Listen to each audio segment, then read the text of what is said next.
یہ درود پاک تو انسان کی زندگی بدل کے رکھ دیتا ہے۔ اللہ کے نبی صلی اللہ علیہ وآلہ وسلم کا فرمان عالی شان ہے، من صلی علیہ مرتن فتح اللہ لہ بابا من العافیہ، جو بندہ مجھ پر ایک مرتبہ درود پڑھتا ہے، اونلی ون ٹائم، صرف ایک مرتبہ درود پڑھتا ہے، اللہ تبارک و تعالیٰ اس پر ایک سلامتی کا دروازہ کھول دیتا ہے۔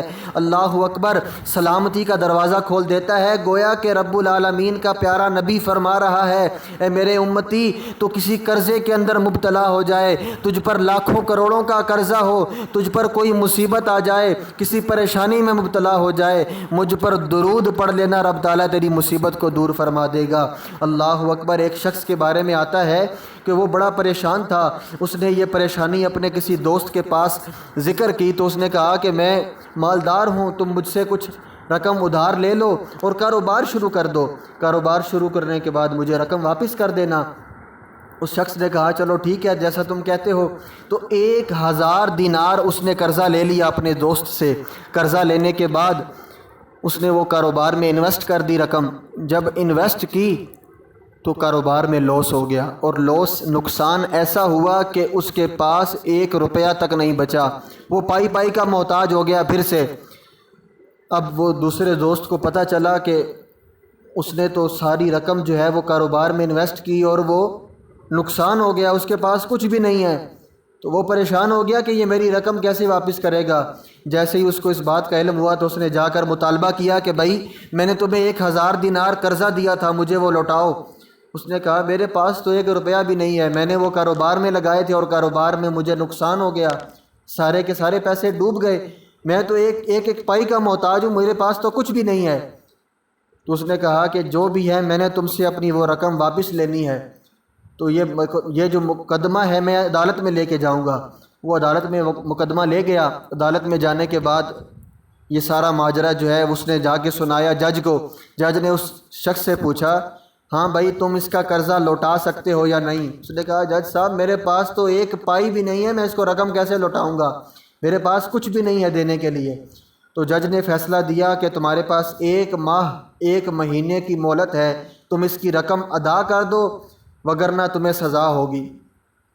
اب اس کو پتہ چل گیا کہ میرے پاس تو رقم ہے نہیں اور 1 مہینے کا ٹائم مل گیا ہے۔ واپس آیا، اس نے کہا جس کے پاس 1 دینار نہیں ہے وہ 1000 دینار کہاں سے دے گا؟ یہ بات سوچ کے اس نے اپنی نماز میں مشغول ہو گیا، نماز پڑھی اور اللہ کے نبی صلی اللہ علیہ وآلہ وسلم پر درود پڑھنا شروع کر دیا۔ صبح و شام وہ اللہ کے نبی پر درود پڑھتا رہتا ہے۔ اسے پتہ ہے کہ میرے پاس تو رقم ہے نہیں، میں اس کو رقم ادا کر نہیں سکتا، 1 مہینے کے بعد مجھے سزا ہونی ہے، چلو کوئی نیکیاں ہی کما لیتا ہوں۔ اس نے نماز پڑھنی ہے اور اللہ کے نبی پر درود پڑھنا ہے، یہ اعمال وہ کرتا رہتا ہے، حتیٰ کہ 1 دن گزرا، 2 دن، 3 دن، 27 دن گزر گئے، 27 ڈیز، 27 دن گزرنے کے بعد وہ بندہ جب درود پڑھتا پڑھتا سوتا ہے تو اس کی سوئی ہوئی قسمت جاگ جاتی ہے۔ اللہ کے نبی، اللہ کے کریم نبی صلی اللہ علیہ وآلہ وسلم اس کے خواب میں تشریف لے آتے ہیں اور اسے فرماتے ہیں کہ اے میرے امتی، فلاں بادشاہ کے پاس جاؤ اور اسے جا کر میرا یہ پیغام دو کہ وہ تمہارا قرضہ ادا کرے، وہ تمہارا قرضہ ادا کرے۔ یہ بات سننے کے بعد وہ بڑا خوش ہو جاتا ہے، صبح بیدار ہوتا ہے، نماز وغیرہ سے فری ہو کر فارغ ہونے کے بعد وہ جاتا ہے اس بادشاہ کے پاس اللہ کے نبی کا پیغام لے کر، لیکن لوٹ آتا ہے۔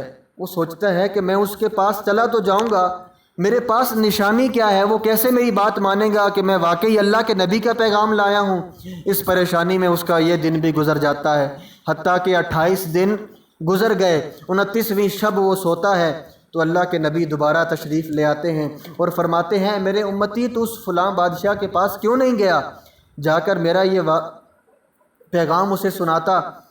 تو اس نے عرض کی یا رسول اللہ میرے پاس کوئی نشانی نہیں ہے، مجھے کوئی نشانی عطا فرمائیں کہ وہ مجھے پہچان جائے کہ مجھے واقعی اللہ کے نبی نے بھیجا ہے۔ تو اللہ کے نبی نے فرمایا تم مجھ سے کہنا کہ تمہارا ایک عمل ہے کہ جو تم جانتے ہو یا اللہ کا نبی جانتا ہے یا رب تعالیٰ جانتا ہے اور کوئی نہیں جانتا۔ تو صبح ہوتی ہے، وہ جا کر بادشاہ کے سپاہیوں سے کہتا ہے کہ میں اللہ کے نبی کا پیغام لایا ہوں۔ وہ سپاہی بڑے حیران ہوتے ہیں، وہ جا کر فٹافٹ بادشاہ سے کہتے ہیں کہ بادشاہ سلامت، ایک بندہ آیا ہے اور کہتا ہے کہ میں اللہ کے نبی کا پیغام لایا ہوں۔ یہ بات سننے کے بعد بادشاہ کہتا ہے جلدی بلاؤ اس شخص کو۔ اس شخص کو بلایا اور اس سے پوچھا، ہاں بھائی کیا معاملہ ہے؟ تم کہتے ہو کہ تم اللہ کے نبی کا پیغام لائے ہو، کیا پیغام ہے؟ تو وہ اپنا سارا ماجرا اس کو سنا دیتا ہے بادشاہ کو۔ تو بادشاہ کہتا ہے چلو ٹھیک ہے، مان لیتے ہیں کہ واقعی تم پر قرضہ ہے اور اللہ کے نبی نے فرمایا ہے، لیکن نشانی کیا ہے کہ میں تمہاری بات مان لوں؟ تو وہ شخص کہتا ہے کہ تمہارا ایک عمل ہے، یا وہ تم جانتے ہو یا اللہ جانتا ہے یا اللہ کا رسول جانتا ہے، اور کوئی نہیں جانتا۔ اس نے کہا اچھا وہ کون سا عمل ہے؟ تو وہ کہنے لگا کہ وہ عمل یہ ہے کہ تم نماز فجر کے بعد اللہ کے نبی پر درود پڑھنا شروع کرتے ہو اور طلوع آفتاب تک درود پڑھتے رہتے ہو، اور اس درود کے پڑھنے کے دوران تم کسی سے کلام نہیں کرتے۔ وہ بادشاہ بڑا حیران ہوتا ہے اور اس کی خوشی کا ٹھکانہ نہیں رہتا کہ میرے درود اللہ کے نبی نے خود سماعت فرمائے ہیں۔ وہ بادشاہ بڑا خوش ہو جاتا ہے اور اسے کہتا ہے کہ میں تمہاری رقم ادا کرنے کے لیے تیار ہوں۔ دوبارہ جب عدالت لگتی ہے، وہ بندہ بادشاہ کے ساتھ عدالت میں پیش ہوتا ہے، تو بادشاہ کہتا ہے کہ میں اس کا قرضہ ادا کرنے کے لیے آیا ہوں۔ تو جج کہتا ہے کہ بھائی تم اس کا قرضہ کیوں ادا کرو گے؟ تو وہ سارا واقعہ جو ہے وہ بادشاہ جج کو سنا دیتا ہے کہ یہ معاملہ ہے۔ جج کہتا ہے اچھا یہ بات ہے۔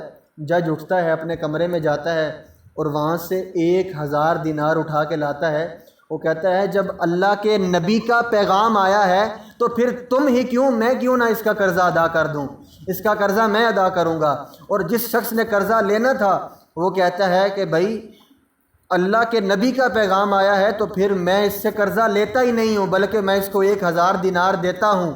اللہ اکبر! درود پاک کی برکت دیکھیں، جو بندہ پائی کا محتاج تھا آج وہ 3000 درہم کا مالک بن گیا، 3000 دینار کا مالک بن گیا۔ سبحان اللہ! یہ نام کوئی کام بگڑنے نہیں دیتا، بگڑے بھی بنا دیتا ہے یہ نام محمد صلی اللہ علیہ وآلہ وسلم۔ تو ہم سب کو چاہیے کہ اس غیب کی خبریں بتانے والے نبی پر درود پڑھیں۔